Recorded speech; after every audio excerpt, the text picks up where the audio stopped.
Welcome everyone, good to have you back with us. In this episode of the famous Data Roll podcast, we're covering the topic of live games. And my today's guest is Danuta Janicka-Mierzwa, Head of Sales at Betcore. Hi Danuta.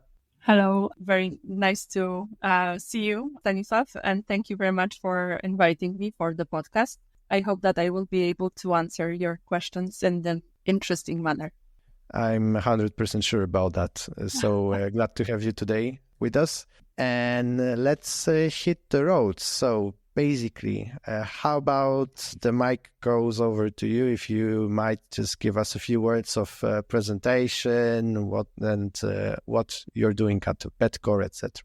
Sure. I worked with Betcore for almost 2 years now. I started as an account manager, which gave me an overview of our existing clients and the market itself. Then after a few months, I've been sent to ICE London, where I realized how huge this market is and this industry is really amazing. And after ICE, I proved myself to be a very successful salesperson. Which led me to an upgrade in my position. I currently am a deputy head of sales in Betcore, and I'm responsible for basically bringing new clients on board, but also cooperating with existing partners to enable our games in their clients' sites. So yeah, that's my main occupation. Awesome. Can't wait to get all the answers to my question. I got the full list, so I hope you're ready to rock and roll. And let's start with the first one. So, live gaming. What's actually that? What are the main features of this kind of entertainment? And what are the market requirements that we are addressing through provisioning of live games? Sure. Well, to give you the easiest answer, a live game deals with live broadcasting. So that's the first feature, and I think it's the most important one. Basically, we do have a studio that broadcasts the games live 24 hours per day. We, as a player in live gaming, we have an interaction with presenters or croupiers. So this is also something that differs the games from another games in the market. And to answer the question, what are the market requirements which we are addressing? I think we are helping to democratize the industry in that sense that in previous years, before internet came on board, the experience of live casino was only possible in land-based casinos, where you have a table, you have a person, you have a social interaction with the croupier or with another players. Right now, this has become a completely different experience where everybody can access these games and everybody can have this experience of live gaming and feel like James Bond. So, I think this is something that is crucial in this market. This is clear. And if you would to name the main differences between what I would call traditional games, let's say, for example, slot machines, live gaming, so what would these be? I think a very important factor is, first of all, the games are much more interesting, meaning that in the virtual games that are created in a computer, you usually have a very simple structure. So these games you can easily get bored as a player, right? Because the structure is, I wouldn't say a predictable thing, but once you start losing a lot, you get bored. So you tend to search for something interesting, something different. So if you have an option to go to the live casino section on a given site, it is much more likely that you will go there and you will stay there longer. Why? Because first of all, you have an interaction with a human being, even if this person is on the TV screen or computer screen or on your mobile, you see a person, right? So this is something that attaches you to the game itself. Second factor is the fact of trust. So we are playing here with real money, and there is a much bigger feeling of not being cheated. in a game, because you have a studio, in the studio requirement is that you show the real time of different places in the world. So in each studio, we do display the real time of, I don't know, Warsaw, Brazil, or you name it. And this gives you the information that these games are broadcasted live. They are happening now. So there is no way that we will know the outcome of the game. You will not be rigged in this game, right? So the trust factor is quite important here. And from the data perspective, something that may be interesting for you, live games generate a vast amount of data in a short period of time. And that helps us to analyze not only the bets, winnings and losses, but most importantly, we can see the gaming trend. We can approach the player in a much more personalized way, and we can recommend him or her game recommendations. We can give predictions, and we can also analyze the future behaviors. So this is from the data factor. It's very important also to build the business, because these data helps us to see which games are popular, which are less popular, what bets are popular, which I believe we will going to talk about it as well. So yeah, from the data throughput, it's very useful tool, I would say, to have this data from the live games.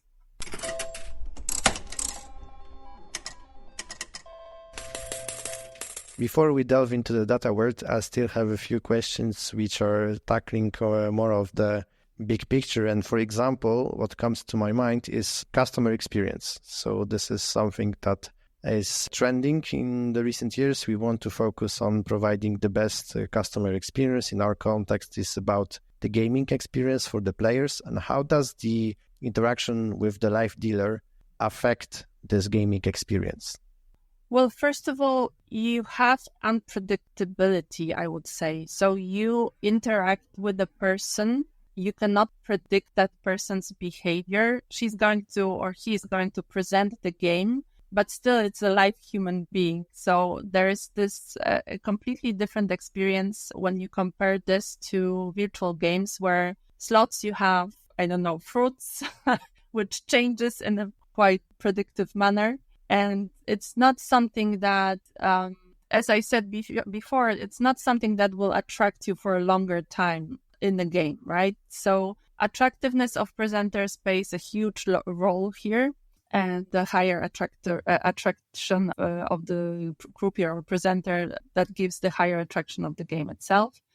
We also have chat introduced right now, so that gives you the possibility of interacting straight away with the presenter, entertaining her or him, and that deletes this feeling of alienation, right? You're not dealing with only internet, you're dealing with a live person, and you may have fun for a longer time in these games. Mm-hmm. Yeah. And I'm thinking also to another aspect, because let's say if I was going to play on a slot machine, even online, there's the machine or there's the code, there's the algorithm, and everything is predicted. So as you mentioned, so especially in the context of those live games, my imagination is that there's many more technical challenges in order to coordinate this whole activity and to host those games. So if you would to name, I don't know, 2, 3, 4 main challenges that are related to hosting those live games, what would that be?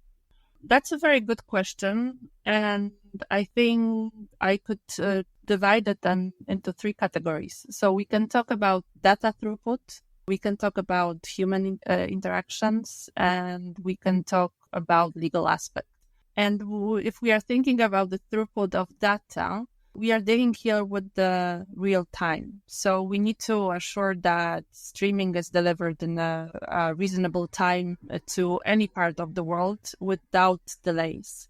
So that concerns the consistency of game data and broadcast, which is connected not only to ensuring that events in the game are displayed simultaneously with the broadcast event, but this goes also in pair with audio-video synchronization. So we need to make sure that what you're seeing, you're also hearing in the same time. And this audio aspect is quite important to assure that there will be no noises in the background or echoes. So that can be challenging. Also, to assure the speed of betting and payouts. We must conduct betting within a given time, even during peak times. So if you have a popular match or a rush hour, we need to make sure that the broadcast is impeccable. And we need to have in the back of our heads that the broadcasting software may fail. So we must guarantee its correct functions at every time. And this can be very challenging in places where internet is not provided in a standard manner. So as a game provider that provides the content throughout of the world, we can see that streaming is pretty predictable in Europe or CIS countries. It may be very good in India, for instance, or in Japan. So places that are very developed. But when we talk about internet accessibility in African countries or in LATAM countries, that may be a huge challenge, and therefore we are prepared for that, of course. First of all, we have a solution where we can rent a satellite and provide the streaming via satellite. And second option is we provide virtual games, meaning that our games, live games, are pre-recorded in such a manner that you are unable to predict the outcome of the game. And nothing differs them from the live streaming in terms of quality. But again, they do not require a stable internet. So that's a very good product for these places, right? So that's from throughput of data. We can also talk about human interactions. So the players play on different devices. They play on mobiles, they have iPads, they have tablets or computers. They use different browsers. So from our perspective, we need to assure that the correctness of the visual is there. And that's why we have a solution for different resolutions. A player can adapt the visual to her own needs and also to the internet streaming that she currently has. So that's also something quite important. And from the chat perspective, interaction with the audience is quite important here. Of course, presenters have their protocol, so they know which topic they can put in the table, let's say. They know how to respond. They are trained in that. But also we need to assure that there is a content manager in the spot, somebody who is going to validate those messages and decide whether a given message will not distract the presenter and whether it's useful to put it online or not. So from this perspective, this may be a challenge. And then I mentioned legal aspects. So copyrights, it's something that we need to manage at any given time. We need to make sure that our broadcast is not reused by third parties that are not allowed to do it. And a very important factor are the DOS attacks. So these are distributed denial of service. And these are situations where a flood of internet traffic overwhelms the targeted system, let's say server or website or a network, and that may interrupt the broadcast in a very significant manner. So these three aspects, I think, pose the most technical challenges, and we are trying to meet them at the real time as a live producer should. And tackle, exactly. You also mentioned about this interaction with the audience. So I'm thinking about what is the effect and how do the live gaming impact the community of players and the interaction, because you mentioned the chat, you mentioned the interaction with the audience from the croupiers. So what is your point of view regarding this topic? Chat is a very interesting feature, actually. It allows players to compete, not only to have an interaction with the presenter, which is engaging in its own, but also talking to other players. So what may happen is that players, try to create groups, try to compete in between each other. There is right now in the market a novelty that is called social casino. And this is an invention for places where gambling is very regulated. In social casino, you don't play for real money. You collect tokens. And we can see that this is a very engaging tool that can be reused in different manners from the operator's perspective, for instance. So in social casino, people play against each other. They construct a team, so within the family, or they play among friends. There is a huge rivalry. And that, of course, increases players' engagement. From the operator's point of view, this can be used. There can be a cooperation between social casino and a regular live casino, because these tokens can be then used as free spins on other games. So there can be partnerships there and increased engagement of players in that sense. And in terms of trends and the future, what do you think? What are the innovations that we will see in the upcoming times? Chat is a novelty for us. For instance, we haven't had that previously. We are introducing this feature like within the past few months. We are testing it.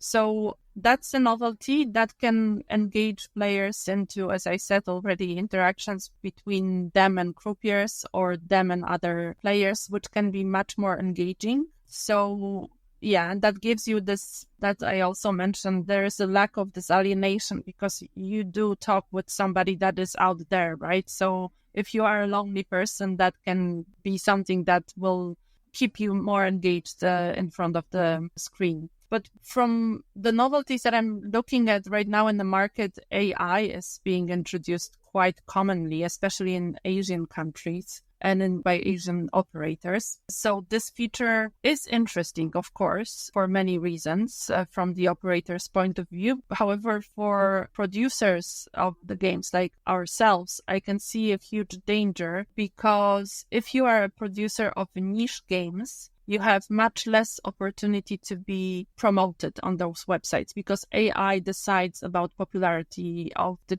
well, it's not deciding about popularity of the games, but it positions the games according to their popularity. So basically, if you are new in the market and the market is growing constantly, I mean, every single day there are new games popping up in the market. So if you are new in the market, if you have something that in your opinion may attract players, within AI solution, you don't have a chance to promote this, because these operators that use this tool basically close this option. They only promote these games that are popular itself. So basically, the danger here is that we may create a monopoly. And and from the producer perspective, it's not the optimal solution.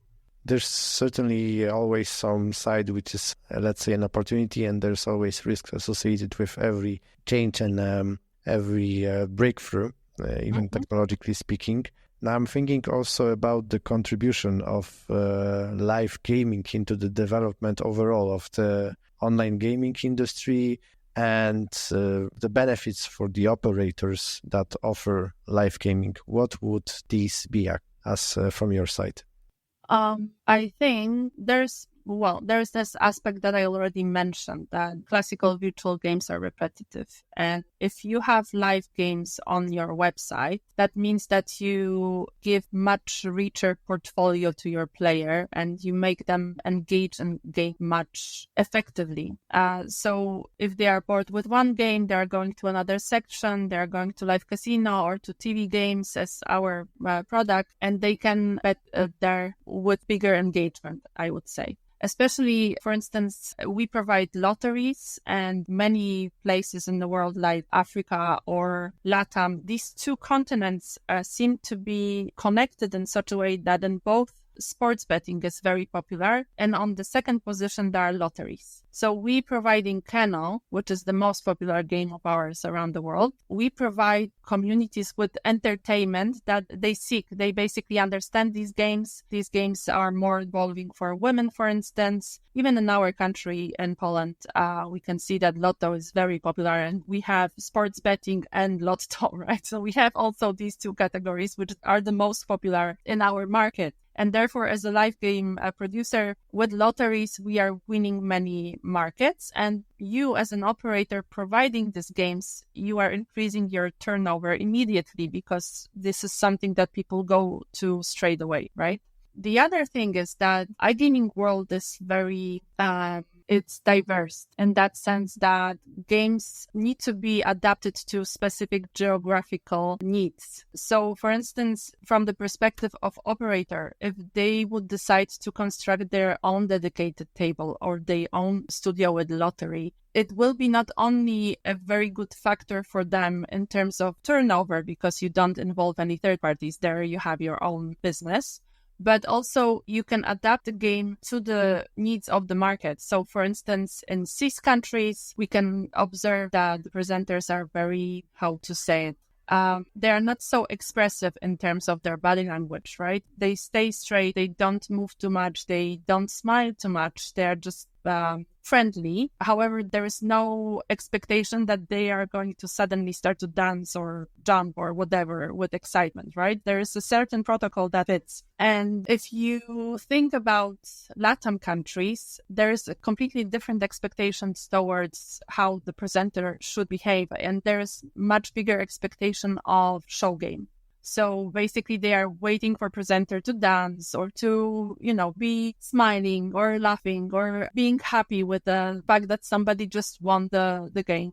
There may be an expectation of being dressed in a specific way. So the attractiveness comes from a different point of view. The same goes with Indian games, for instance. There's an expectation that presenters in the studio will be dressed in a traditional dresses, that there will be a lot of colors, that there will be gold, that there will be this richness that is visible through textures and colors. So operators being focused on a given market, they can increase their turnover by building a game especially for their market. And they can do it by themselves, or they can partner with a live game producer like ourselves. We do dedicated tables for partners. So not only you're meeting diversity, but you also assure yourself the uniqueness of the experience. And you give players something that nobody else has. So that's a positive aspect as well.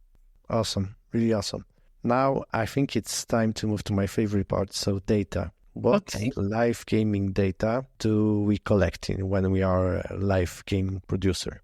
Mm-hmm. Well, as I said that already, live games provide you with the variety of data in the real time.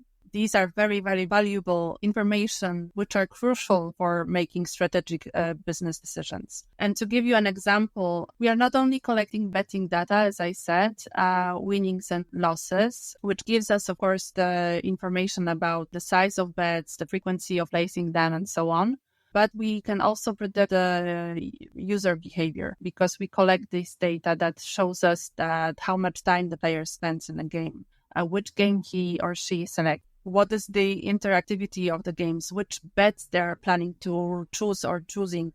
In our product, in TV bet product, we have a slightly different way of placing a bet than in the regular live casino. Of course, we also provide live casino, but the traditional product is TV games. And the idea there is that you have more options of placing a bet than just one. And in many, for instance, in poker, you don't bet against the live dealer, you bet on the live events of the game. And you can either bet on one of the 6 hands that are on the table, or you can place a bet on additional outcomes, like, for instance, which card combination is going to win. So each game is basically constructed in a similar way. In lotteries, you can bet on numbers, you can bet on colors, you can bet on additional outcomes. And each game gives you the opportunity of placing more than one bet within one round. So with this data, we can basically check which bets are the most popular and what are the preferences of the player. We can add it to that, for instance, personalized promotions. If the player gets distracted with the game or wants to, we can predict that he or she will leave the platform. We can produce personalized promo that will send him an SMS or an email saying, check out this game now, or I have a free spin on another game. So these data are directly connected with how we approach players. We also collect geographic data. So basically, these are information about the location of bets, and they also can help us to tailor marketing campaigns and individual approach towards players. And we do have betting trends analysis. That's also an important category. So basically that also allows us for a quick response to changing players' preferences and adjusting the game offers. And we, of course, use the user feedback, which is crucial for us and helps us to increase customer satisfaction. So basically, these are the main points that I can mention here that play a crucial role in the data collection.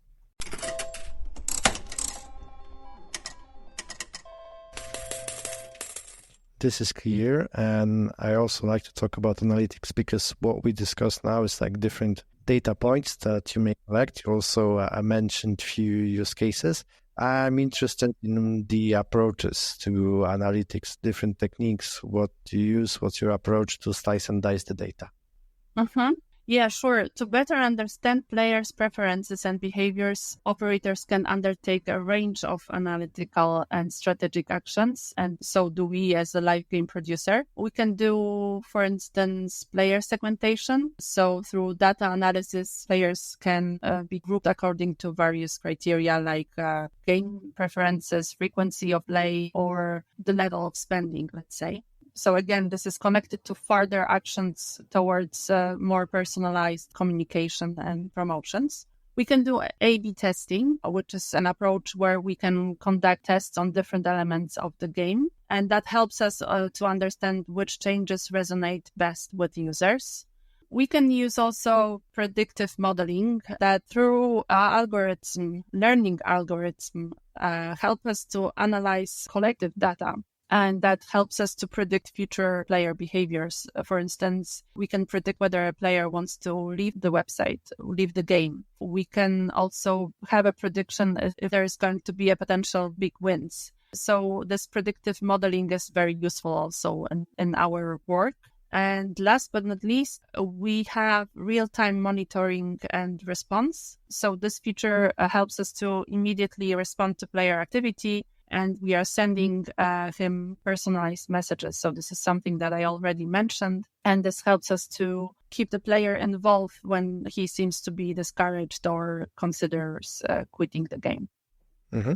Very well, very well. So you have named also quite a few use cases. I'm wondering if there's other things that you would mention in terms of how do you actually apply this data to solve business problems? What are the other business problems that you can solve thanks to this data? Because you have mentioned the predictive modeling, the prediction of the behavior, if the likelihood of churning, for example. What else would you name as the most important use cases for data? That's a very interesting question, and the answer will be most probably the continuation of what has been already said. So data analytics can significantly contribute to personalizing player experience, which I underlined several times in this conversation. So we can not only personalize game recommendations, but we can also dynamically adjust the stakes and limits. And there are systems that can adjust minimum and maximum stakes in the live games to fit individual preferences, which is a very useful feature. We can optimize user interface. So thanks to this, we can customize player experience by personalizing the layout of the dashboard. We can personalize the menu options or even visual aspects of the game.